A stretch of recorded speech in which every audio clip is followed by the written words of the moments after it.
Welcome back to the Distressed Princess. I'm Rhonda. How would you like to have some free fall decor? In today's video, that's just what I'm working on. I believe everyone is going to be able to make these fall DIYs using just things that you have around your house. The first DIY is inspired by a beautiful thing that my sister bought off of Etsy, but I think it's something simple enough that we can make this at home. I just recently had to put my faucet to rest and get a new one, and so we have this giant box. And so if you have any giant boxes laying around the house, think of them as canvases. We can paint them up and make them anything we want them to be. I decided that I would only be working on the top lid part of this box, and so I'm going to use my utility knife to cut away the rest of the box. Now, also I want to tell you, you don't have to have a box. If you have a large piece of cardboard, anything that you can paint up to look like a sign would be perfect for this project. So I am treating my box lid like it's going to be a canvas that's going up on the wall. So these sides are unfolded right now. I'm going to put them back together. But first I wanted to fold them in to make them sturdy and also to make them half their size so they're more like the size a canvas would be. So how I did mine was I scored with the back end of a paintbrush on the cardboard, and then I was able to fold it in on itself. But I did have to do a little bit of trimming so that it was able to fit. And after I was happy with the size of the edges, then I hot glued them all back down into place, making this a pretty sturdy little thing. Of course, an obvious thought would be to use a piece of wood too. If you have a piece of wood that is the perfect size for a sign, then that would be just like the Etsy. Now I have my canvas built. I need to get it ready for painting, and in order to do that, I need to cover up all of the details that might show through my paint. So I wanted this to look like wood anyway. So I'm going to use my truffle brown paint as an undercoat, and I'm not going to lay it all over this because the white places are just fine. I need to cover up the wording and all of the graphics. And don't forget the sides if you have anything on the sides. As I was drawing this up, I was thinking how much this looked like a cow print and how fun that would be to make a painting like that. Next goes on a layer of white chalk paint. Make sure that the brown is completely dried up, or whatever color you're using as your undercoat. I highly suggest brown if you're going for wood. So now I'm going with my white chalk paint to cover up everything. I am doing a rough coat at first, and I just kind of feel out where I want the places to shine through where the brown is, and I ultimately go with a pretty, basic solid coat. I don't let a whole lot shine through because I'm looking at the Etsy picture and it looks like a pretty solid white, but enough brown shines through that it looks like wood. I painted the white paint on with a soft brush, and then I went over it with a bristle brush, and this kind of helped make the wood grain. The next step is to take some black chalk paint and go around the edges. I like to use a chippy brush to do this, and I just barely get some black paint on the brush. It's a dry brush technique, so don't load your brush up a whole lot and dab some off onto a paper towel or something before you go onto your canvas. And so I'm just going to go in the direction from the outside working in. So this kind of creates where it looks like the paint is chipping away. And I did this all around, and then I looked back at the picture of my sister's Etsy picture and saw that it didn't so much have the chipping away of the paint. And I really wanted this to look a lot like hers, as much so as possible. So then I went back and put some white paint over, and that's the beauty of paint. If you get too much black, put white paint back on top of it. It's an easy fix. There are so many ways to get wording onto projects nowadays. I'm going to use my Mylar that I have on hand to make a stencil. So I'm going to use my Cricut for this. Of course, not everyone has a Cricut, but I think the cheapest, easiest way to get something onto is use your printer.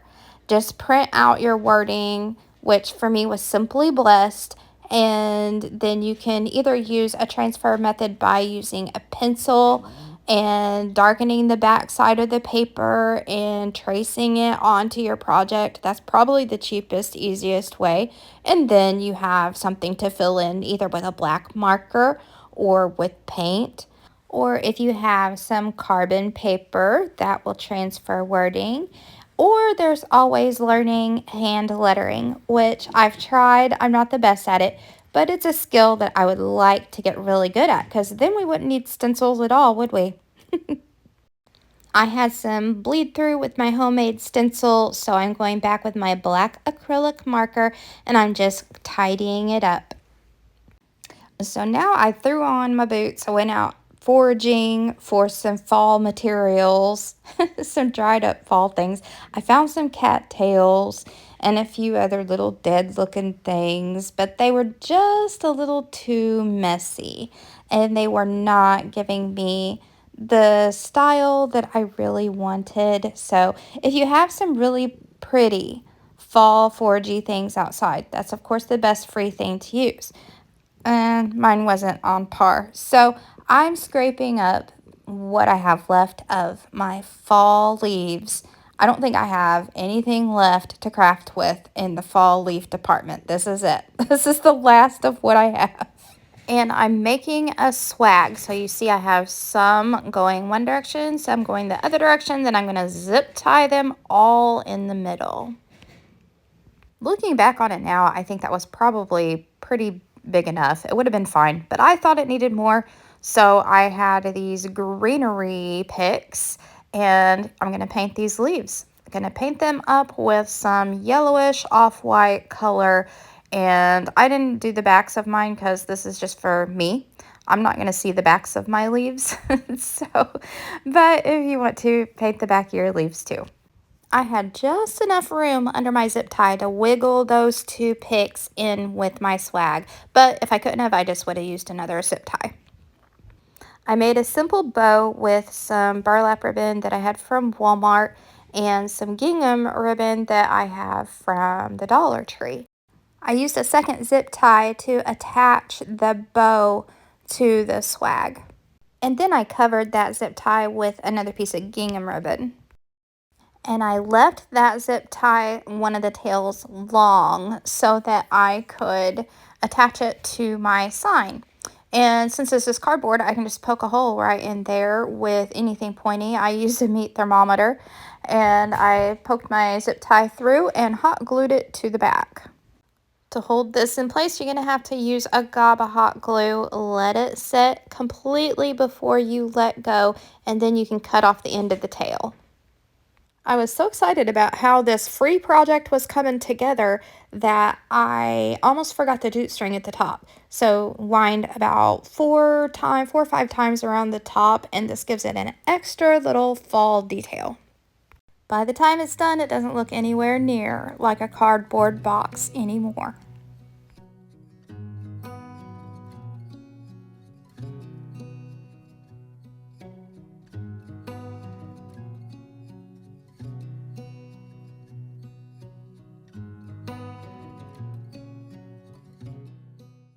Now, something I've noticed that is trending really big right now is bows. They're putting bows on everything. Wooden bows, metal bows, and just bows, bows, bows. So, I am going to make some fall colored bows. If you don't have fall colored ribbon at home, you can make some and put bows on anything you like. So, it's really simple. All you have to do is find some material. Any kind of material will work. If it's in the color that you want, bonus. What I have here today is a flour sack towel. I'm going to rip it up into about 2-inch strips. And then I'm going to mix up a concoction of water and acrylic paint to make a dye. I'm not sure you'd be able to get a really bright, vibrant color or a very deep, dark color, but I'm going for a crepey kind of color. I don't know, kind of transparent. So anyway, I've got my three colors: terracotta, a caramel color, and then a milk chocolate. And I dip my pieces of flour sack towel in there. I let them sit all day while I did the rest of my crafting. So at least, I don't know, 5 hours they sat and soaked up this paint water. Then squeeze all the excess water out and lay them out to dry. I will say they were a lot more vibrant before I dried them, so maybe leave yours longer. But here's how they turned out. I am totally tickled because they match the color of my crunchy fall leaves that I have up on my mantle and my new sign.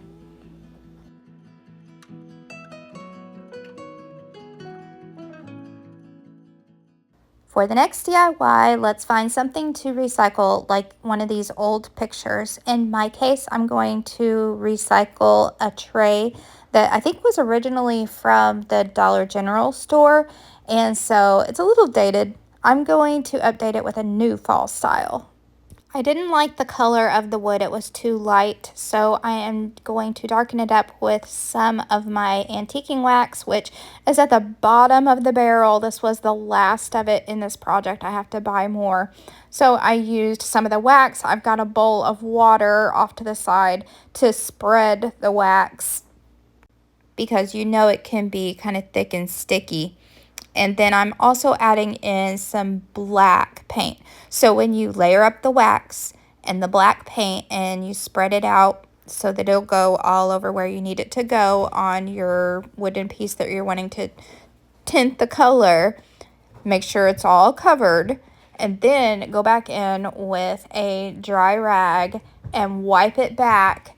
And then you get kind of, I don't know, like a walnut finish. It's really, really pretty. I used this technique to stain all of the wooden parts all over the back, the bottom, and everything. Now, something that's really pretty, a pattern that I've been liking is checkerboard. And so I'm going to lay some checkerboard down in the bottom of this tray.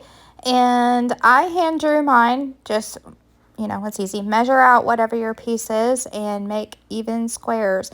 Instead of white and black, I wanted an off-white and black. So I'm doing a sandstone color with this chalk paint. I'm using all chalk paint.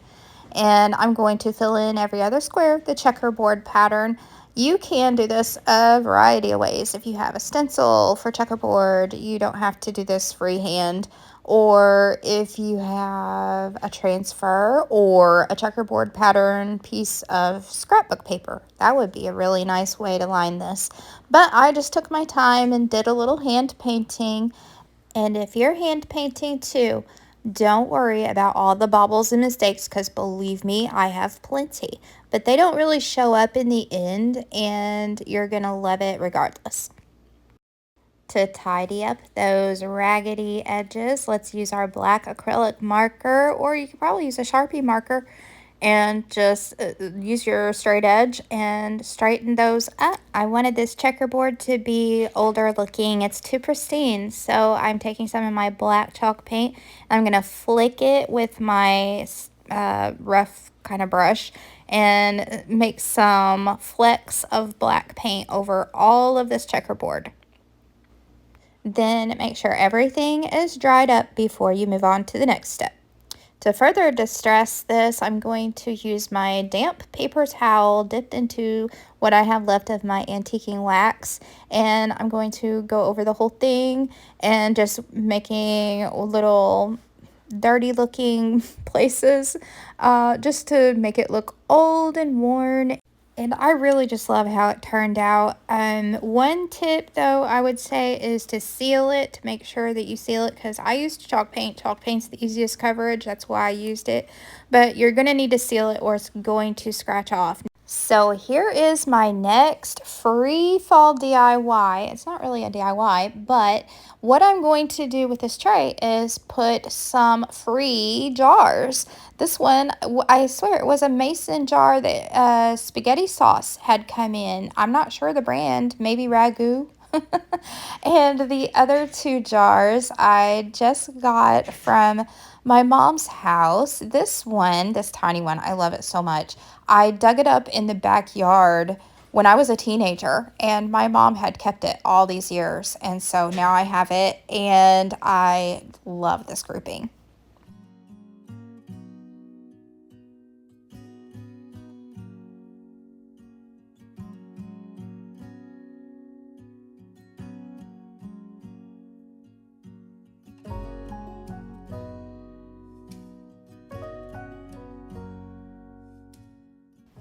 In the last free fall DIY today, I'm using these post caps that are broken off of my back deck. When my husband went to do some repairs on the back deck, I saw these laying there and I saw picture frames. And so I grabbed them up, and I encourage you to look for things around your house that you might think is trash, because this was going to the burn pit and I rescued it. So look around for things that hubby might have too. Now I intended to paint this up with some white paint and just make it like a tabletop decoration or something to sit up on the mantle. And so I did a very rough coat of white chalk paint, leaving a lot of the brown to shine through. And it looks like it's old painted piece of architecture. I've had this book of scrapbook paper forever. I love the patterns in here, and especially that it has these just perfectly shaped little pictures. And so I had a hard decision to make. But easy peasy, I cut one out and hot glued it to the back side of my frame. And I finished it off with a piece of black cardstock on the back to make it look nice and neat.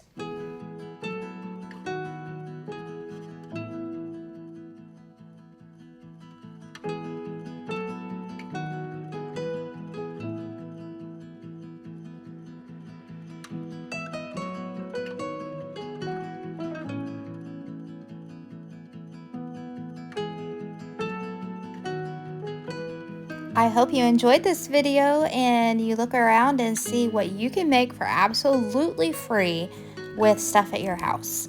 Have a happy Saturday, and I'll see you next time. Bye!